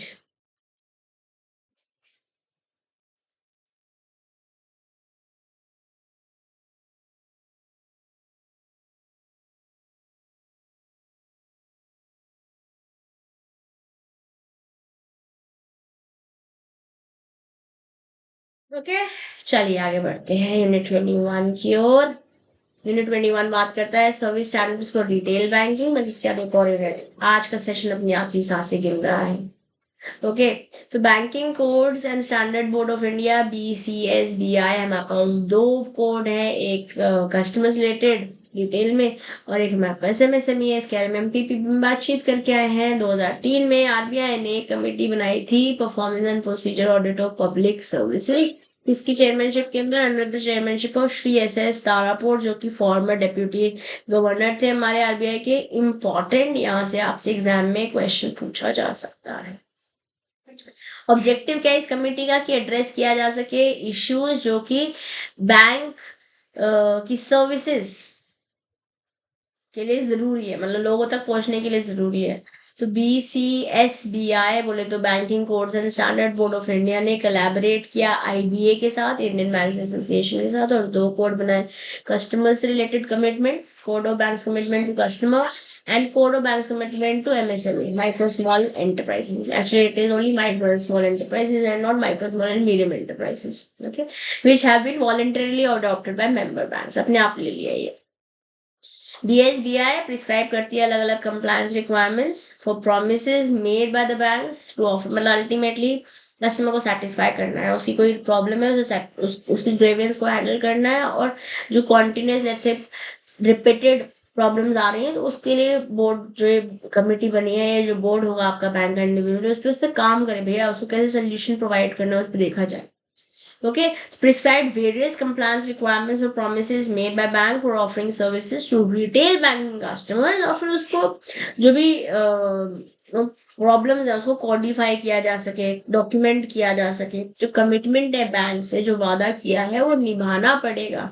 Okay, various services offered by banks are reproduced in following pages. एक एनुअल रिपोर्ट बनी थी 25 अगस्त 2020 में आरबीआई द्वारा, जिसने डिसाइड किया to dissolve the BCSBI. Okay, decided to dissolve, बंद करना है.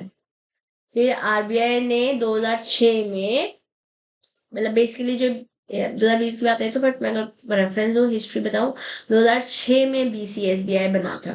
ठीक है, एक इंडिपेंडेंट ऑटोनोमस बॉडी बनी थी ताकि फॉर्मुलेट किया जा सके कोड ऑफ कंडक्ट जो बैंक्स को अडॉप्ट करने अपनी मर्जी से, ताकि फेयर ट्रीटमेंट दी जा सके. बीएसबीआई एक फॉरम नहीं है प्रॉब्लम्स को सॉल्व करने का, एक रजिस्टर्ड है, एक सेपरेट सोसाइटी, जैसे किसके अंदर, अंडर सोसाइटीज रजिस्ट्रेशन एक्ट 1860.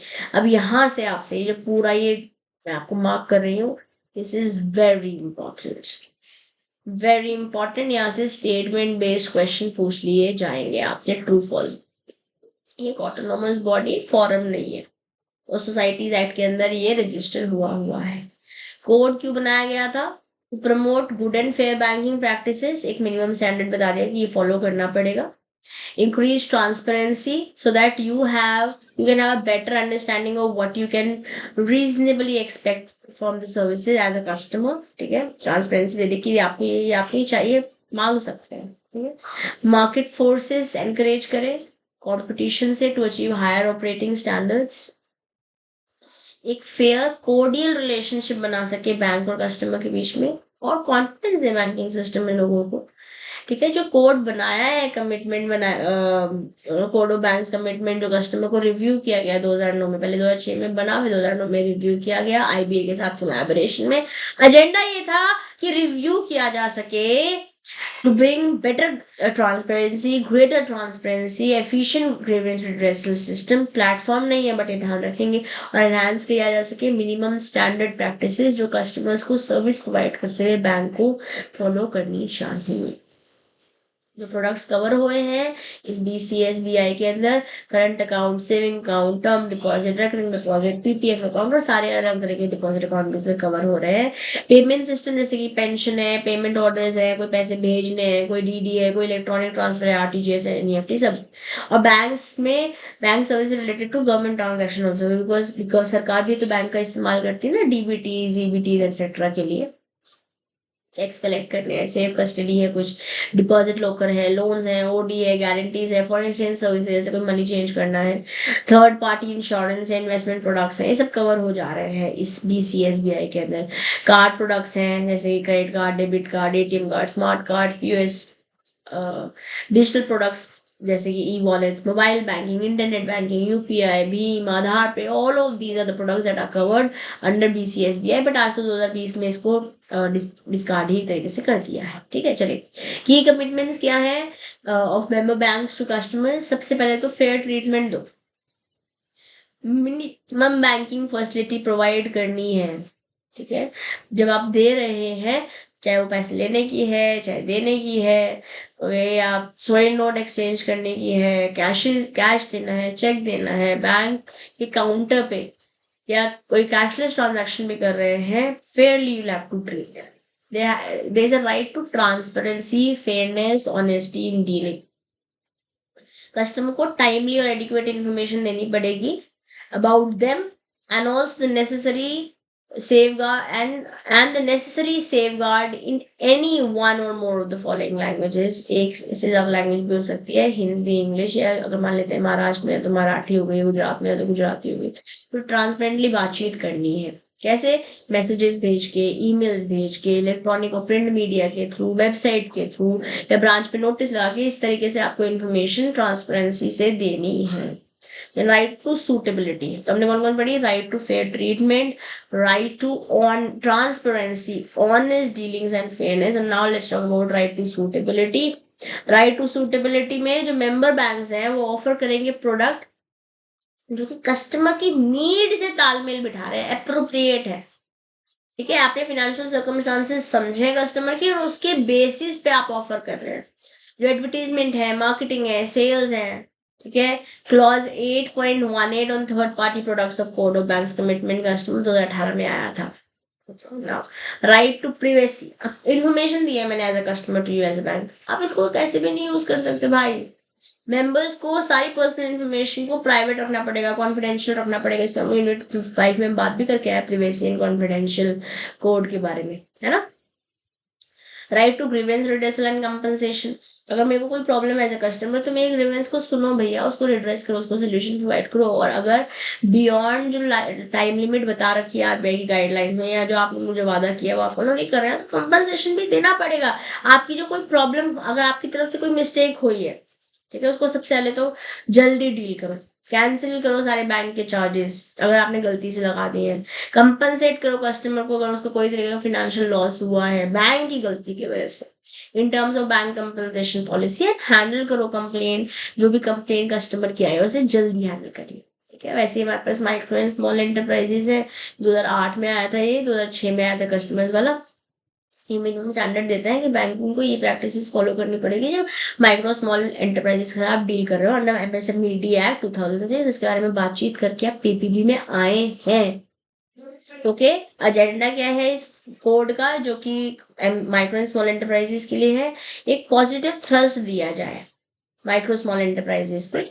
ठीक है, प्रमोट किया जाए गुड और fair banking practices, minimum standard देगी भैया, ये तो देना ही है एटलीस्ट आपको। ट्रांसपेरेंसी इंक्रीज करनी है ताकि जो कस्टमर है, जो माइक्रो स्मॉल मीडियम एंटरप्राइज को बिलोंग कर रहा है, उसको समझ में अच्छे से आ पाए जो आप सर्विस दे रहे हैं। कोड कंप्लायंस रेटिंग में सबसे पहले इंफॉर्मेशन डिसेमिनेशन की 20 वेटेज है, ट्रांसपेरेंसी की 22 है, कस्टमर सेंसिटिविटी की 30 है, ग्रीवेंस रिड्रेसल की 15 है, कस्टमर फीडबैक की 13। इस तरीके से 100 मार्क्स में कंप्लायंस रेटिंग रहती है। ये लर्न करना है, I suggest you to learn this, learn guys, learn. Okay, if even if you have to spend time post the session, learn. 20, 22, 30, 15, 13। Dissemination मतलब इंफॉर्मेशन देने कहने का मतलब है। ट्रांसपेरेंसी, कस्टमर को ओरिएंट करते हुए रिड्रेस होता हुआ फीडबैक। ठीक है, 100 पॉइंट यानी 20, 22, 30, 15, 13। ठीक है, 20, 22, 23, 15, 13, बट इधर वाला भी याद करना पड़ेगा। कस्टमर तक इन्फॉर्मेशन पहुंचानी है ट्रांसपेरेंसी के साथ, कस्टमर सेंट्रिसिटी देनी है, ग्रीवेंस को एड्रेस करना है, कस्टमर का फीडबैक है, खत्म। ठीक है, last last unit of module C and we are done. ठीक है, चलिए। मार्केटिंग इंफॉर्मेशन सिस्टम एक लॉन्गिट्यूडनल एनालिसिस लेते हैं। मार्केटिंग इंफॉर्मेशन सिस्टम क्या है? एक किसी भी ऑर्गेनाइजेशन में डिफरेंट सिस्टम्स हैं, स्टडीड है, मतलब जैसे हमारे ईयरिंग में डायमंड स्टडीड है वैसे ही ऑर्गेनाइजेशन में कुछ बातें स्टडीड है। जैसे MIS है, कंप्यूटर इंफॉर्मेशन सिस्टम है, मार्केटिंग इंफॉर्मेशन सिस्टम, जैसे हम MKIS बोल रहे हैं। ठीक है, जो कि हेल्प करता है, एड करता है, एक प्रोएक्टिव टूल की जैसे, जिससे डिसीजन ले सकते हैं ऑर्गेनाइजेशन में। ठीक है, MIS पे तो पूरा डेडिकेटेड चैप्टर पढ़ के है मॉड्यूल में। अब मार्केटिंग फंक्शन अच्छे से करने के लिए फर्म्स को डेटा चाहिए होता है, इंफॉर्मेशन चाहिए होती है। ठीक है, अलग अलग एस्पेक्ट से रिलेटेड, जो कि आपकी प्रोडक्ट और सर्विस को मार्केट करने में आपकी मदद करते हैं।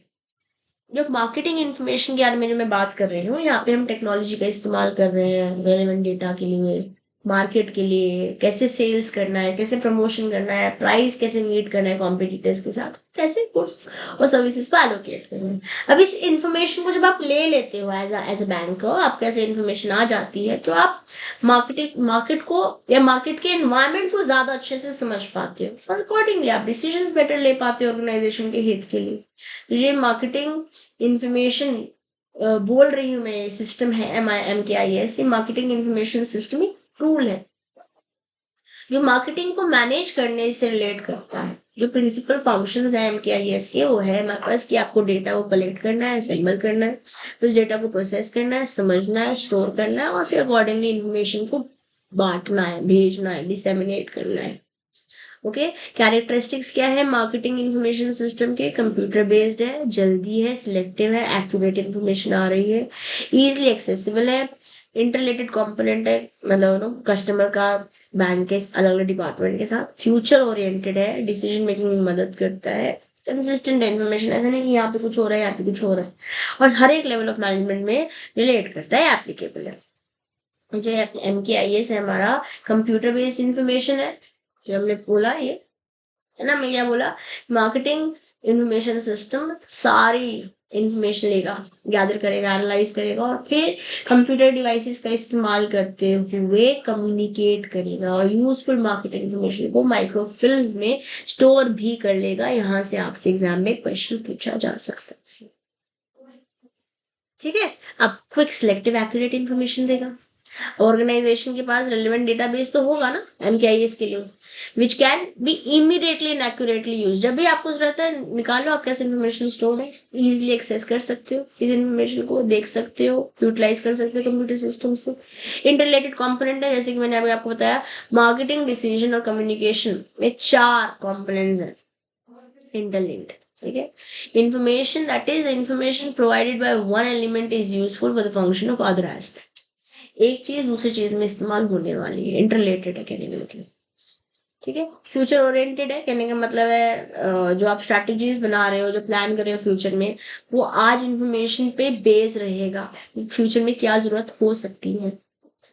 ओके, अब कंपोनेंट्स क्या है मार्केटिंग इंफॉर्मेशन सिस्टम के? यहाँ पे आप क्या करना है, इंटीग्रेट करना है, डेटा को लाना है, प्रोसेस करना है, एनालाइज करना है, फिर रिपोर्ट भी बनानी है, ताकि आप इंफॉर्मेशन आप कैसे इंफॉर्मेशन है उसे प्रोसेस करके डिसीजंस ले पाए, स्ट्रीमलाइन कर पाए अपनी मार्केटिंग एक्टिविटीज को। 4 प्राइमरी टेक्निक्स है कंपोनेंट्स के साथ। वो 4 क्या है? सबसे पहले इंटरनली आप रिपोर्ट बना पाएंगे, मार्केटिंग रिसर्च कर पाएंगे, मार्केटिंग इंटेलिजेंस सिस्टम यूज कर पाएंगे, मार्केटिंग रिसर्च सपोर्ट सिस्टम भी कर पाएंगे। और इन चारों के बारे में हम डिटेल में बात करने वाले हैं। तो शुरुआत करते हैं फर्स्ट इंटरनल रिपोर्ट सिस्टम के साथ। तो डेटा अवेलेबल है इंटरनल बिजनेस रिकॉर्ड्स में, अलग अलग किताबों में, अलग अलग जगहों में, चाहे सेल्स रिलेटेड हो, चाहे कैश फ्लो रिलेटेड हो, पैसे आने वाले हैं जो देने वाले हो, जो आपका स्टॉक है, जो रिसर्च है, जो मार्केटिंग है या मार्केटिंग पर्सोनल्स है, स्टाफ है, जो कॉस्ट रिकॉर्ड है, इन सबको आप पहले रिकॉर्ड हो रखा है, उसे समझो, एनालाइज करो, मॉनिटर करो, कंपेयर करो और फिर कम्युनिकेट करो, ताकि आप अकॉर्डिंगली डिसीजन ले पाए what is to be marketed, because जो दिखेगा वही बिकेगा। Yes, marketing research system. तो ये रिसर्च सिस्टम एक एडवांस टूल है जो कि मार्केट में क्या चल रहा है, लोगों को क्या चाहिए, वो क्या धारणा रखते हैं, उसे समझने में आपकी मदद करेगा। कहीं ना कहीं ये प्राइमरी और सेकेंडरी डेटा कलेक्ट करने में भी हेल्प करता है आपको। जैसे आप टेबल ऑफ फॉर्म में इस तरीके से बना लेते हैं, है ना, मीनिंगफुल कंक्लूजन ले पाते हैं कि ये चाहिए, ऐसा है, ऐसा है, ऐसा है। Okay, then you have marketing intelligence system. ये सिस्टम कलेक्ट करता है, देखो अपने क्या किया, अपने सबसे पहले क्या किया, हमने डेटा हमारे पास जो रिकॉर्डेड था, ठीक है, उसकी रिपोर्ट्स रेडी करी, एनालाइज किया, हो गया। अब रिसर्च करो। ये टूल है, एक तरीके से टैबलो फॉर्म में आपको डेटा आ रहा है ताकि आप डिसीजन ले पाओ। Now is the time when you use marketing intelligence system. ये एक एडवांस टूल है, या बेसिकली क्या कर रहा है, सिस्टम को कलेक्ट कर रहा है, एनालाइज कर रहा है, ओके, ऑर्गेनाइजेशन को मोर अवेयर बना रहा है रोजमर्रा में जो भी अपडेशंस आ रहे हैं उस पर। दीज अपडेट्स में इंटरनल बातें तो है, बट एक्सटर्नल मार्केटिंग एनवायरनमेंट, क्या मार्केट में चल रहा है, क्या ट्रेंड है, कस्टमर को चाहिए क्या, टेक्नोलॉजी कैसे बेटर हो पा रही है, आपका कॉम्पिटिटर क्या कर रहा है, मार्केट की कंडीशन क्या बोल रही है, ओके, इंटेलिजेंस सिस्टम आपको मदद करेगा, this leads to prepare upcoming challenges, future business opportunities के लिए, एंड अल्टीमेटली आप अपने डिसीजंस बना पाएंगे। ठीक है, तो मार्केटिंग डिसीजंस हमारे पास अलग अलग तरीके के हैं, उस पर एक आध क्वेश्चन पहले करके आए, स्ट्रैटेजिक, टैसिट और ऑपरेशनल, है ना। तो बात करते हैं स्ट्रैटेजिक डिसीजन के बारे में। जो हायर लेवल मैनेजर्स हैं वो इस तरीके के डिसीजंस लेते हैं जो ऑर्गेनाइजेशन के गोल तक पहुंचने में आपकी मदद कर रहे हैं। ऑर्गेनाइजेशन के ऑब्जेक्टिव मान लेते हैं, हमने बोल रखा है कि हमें इतना सेल्स चाहिए, तो उससे रिलेटेड जो डिसीजन है वो टॉप मैनेजमेंट लेगा, उसके अकॉर्डिंगली स्ट्रक्चर बनाएगा, फ्रेमवर्क बनाएगा, अपनी पॉलिसीज बनाएगा। जैसे for example decision concerning global marketing and market acquisition, ये टॉप लेवल करेगा। फिर कंट्रोल डिसीजन है, कंट्रोल क्या है, जो आप चाहते हो, जो आप पा रहे हो, उनके बीच में डिसीजन जो गैप है वो कम है। हम कम चाहते हैं ना, जो हम चाहते हैं और जो हम हो रहा है इसके बीच में कम से कम गैप चाहते हैं, चाहते हैं मैच ही हो जाए। तो ये फंडामेंटल मैनेजरियल डिसीजन जो है करेक्टिव एक्शन है, कुछ गलती है उसे कैसे सुधार सकते हैं। जैसे आपने एक मॉक टेस्ट पेपर लगाया, आपने सोचा था कि मैं 60-70 तो आराम से ले आऊंगा, बट 40 नहीं पहुंच पाए, तो ये 30 नंबर कम पड़ रहे हैं, ये क्यों आ रहे हैं कम, इसको समझना पड़ेगा, अकॉर्डिंगली एक्शन लेना पड़ेगा, ताकि ये प्रॉब्लम एग्जाम में ना हो। उसी तरीके से कंट्रोल डिसीजन लिए जाते हैं ऑर्गेनाइजेशन में, ये प्रॉपर इवैल्यूएशन एंड मॉनिटर करने के बाद आप करेक्टिव एक्शन लेते हो। जैसे स्ट्रैटेजिक डिसीजन टॉप वाले कर रहे हैं, जो कंट्रोल डिसीजन है मिडिल लेवल मैनेजर्स कर रहे हैं, जैसे कि adopting suitable marketing strategy for potential market acquisition की, वे अक्वायर नहीं किया बट कर सकते हैं। Operational decisions generally operational level या सुपरवाइजरी लेवल या लोअर लेवल मैनेजमेंट करते हैं। Okay, these decisions deal with day to day activities, कुछ स्पेसिफिक काम करना है आपको। ओके, इम्प्लीमेंटेशन पहले ही हो चुका है टॉप से मिडिल से, अब managers at this level help non managerial staff to get it done. Okay, example, directing the efforts of sales team toward the successful application of marketing strategy so decided. Okay, marketing information process क्या है, सबसे पहले आप marketing का matrix बनाओ। Okay, data collect करो internally externally, फिर graphs बनाओ ताकि आपको विजुअली समझ में आ पाया, अच्छा ये ट्रेंड है, पहले पहले सेल थी, अभी ये सेल है, ये सेल है। कम्युनिकेट करो इस इन्फॉर्मेशन को रेलेवेंट डिपार्टमेंट के साथ, बैंकिंग के साथ या फिनेंस के साथ या सेल्स के साथ या प्रोडक्ट जो बना रहे हैं उनके साथ, और फिर जो बेस्ट पॉसिबल आउटकम है उस एक्शन है उसके साथ अलाइन करो। ठीक है, तो मार्केटिंग का मैट्रिक्स बनाओ कि आपको चाहिए क्या, उसके लिए डेटा कलेक्ट करो, विजुलाइज करो, ओके, कम्युनिकेट करो, और अल्टीमेटली जो बेस्ट कोर्स ऑफ एक्शन है उसे चूज कर लो। हाँ, क्यों इंपॉर्टेंट है मार्केटिंग इन्फॉर्मेशन सिस्टम, क्योंकि जो चाहते हो और जो हो रहा है उसके बीच में जो गैप है उसे कम से कम करना चाहते हो आप, fill up the information gap. Okay, decisions ले पाओगे, मार्केटिंग को प्लान बेटर कर पाओगे, competing over non price factors, पैसों के अलावा लोग क्या बेटर कर रहे हैं उसके साथ आप कंपीट कर पाओगे। ओके, डिमांड क्रिएट कर पाओगे, लोग जो चाहते हैं उसको फुलफिल भी कर पाओगे, आपका कॉस्ट कम होगा, टाइम कम लगेगा, एक रिकॉर्ड आपके पास सिस्टमैटिकली रहेगा, आप इवेल्युएट कर पाओगे, कंट्रोल कर पाओगे फ्यूचर में। यस, और मार्केटिंग एनवायरनमेंट और ट्रेंड्स के साथ कोप अप भी कर पाओगे। With this we are done with module C. मजा आया?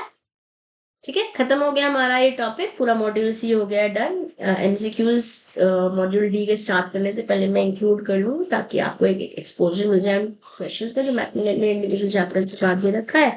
But with this we are technically conceptually done with entire module C. ठीक है, बाकी मैं मिलती हूँ नेक्स्ट मॉड्यूल डी के साथ। कंटेंट इज ऑल प्रिपेयर्ड, मैंने I've done all my mehnat in the background. Now is the time to show up and study. I'll share these notes with you on Telegram group also. Telegram group का आपके पास scanner है, इसे join कर लीजिए, and also join CM में दिशा दुआ Telegram group so that you'll be able to talk to me post the session. ठीक है, बाकी एमसीक्यूज आप मेरे सर के साथ कर ही रहे हैं, उसे अच्छे से पढ़िए और हम एग्जाम के लिए एकदम अच्छे से रेडी हो जाते हैं। ठीक है, taking your leave now. This is your friend and your teacher CM में दिशा दुआ signing off for now. Bye bye.